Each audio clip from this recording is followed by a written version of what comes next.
Hello అండి, welcome back to one more cooking vlog. ఈ కార్తీకంలో ఉల్లి తెల్లులతో చేసే వంటలు చాలా వరకు తినరు.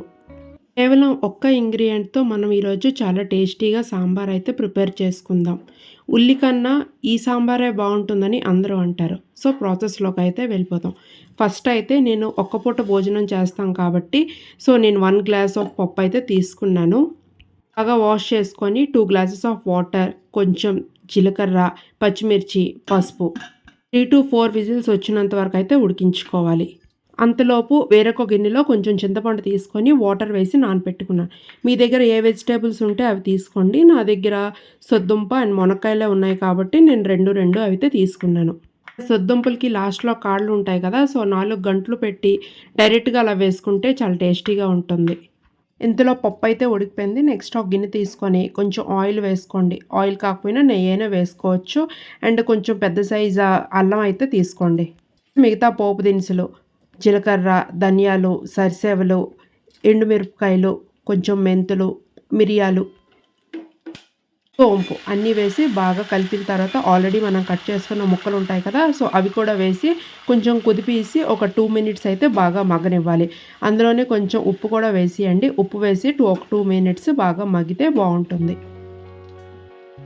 ఇంగు కూడా ఆ పోపు టైంలోనే వేసుకోండి. ఇంగు కూడా వేసిన తర్వాత కొంచెం మంచిగా కలుపుకోండి.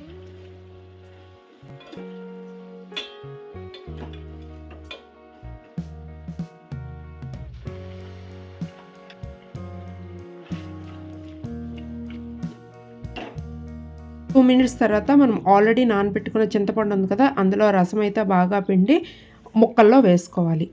చింతపండు రసంలోనే ముక్కలు అనేవి బాగా ఉడకాలి. ఇక్కడ టమాటా కానీ ఏది కానీ యూస్ చేయట్లేదు కదా, అందుకని కొంచెం పుల్లగా ఉంటే ఉపవాసాలు కానీ ఒక్క పూట భోజనం చేసేటప్పుడు కొంచెం సహిస్తుంది, నీరసం కూడా రాదు. ఒక్క పూట భోజనం చేసినా తృప్తిగా తినాలి కాబట్టి కడుపుకు సహించే తింటేనే మంచిది. చింతపండు రసం అంతా వేసిన తర్వాత మూత పెట్టిన తర్వాత ఆ ముక్కలన్నీ రసంలోనే బాగా ఉడకనివ్వాలి. ఒక 5 to 10 మినిట్స్లో అయితే ఉడికిపోద్ది. ఈ టైంలో కొంచెం కారం కూడా వేసుకోండి. కారం వేసిన తర్వాత ఒక 5 మినిట్స్ మూత పెట్టిన తర్వాత ముక్కలు అనేది బాగా ఉడకాలి. ముక్కలు అయితే ఇక్కడ ఆల్మోస్ట్ ఉడికిపోయింది కాబట్టి మనం ఆల్రెడీ ఉడకబెట్టుకున్న పప్పు ఉంది కదా, అది బాగా కుదిపేసి ఉడుకుతున్న రసంలో పప్పు అయితే వేసేయాలి.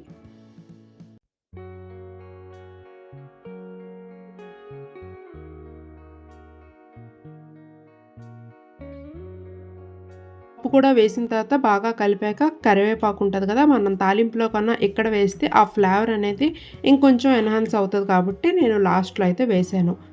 కరివేపాకు కూడా వేసిన తర్వాత బాగా కలిపేశాక కొంచెం సాంబార్ పొడి కూడా వేసుకోండి. సాంబార్ పొడి వేసిన తర్వాత ఒక 5 మినిట్స్ అయితే కొంచెం బాగా కుక్ అవ్వాలి. ప్రాసెస్ అంతా లో టు మీడియం ఫ్లేమ్లోనే చేసుకోండి. హై ఫ్లేమ్లో చేస్తే అడుగు పట్టేస్తుంది.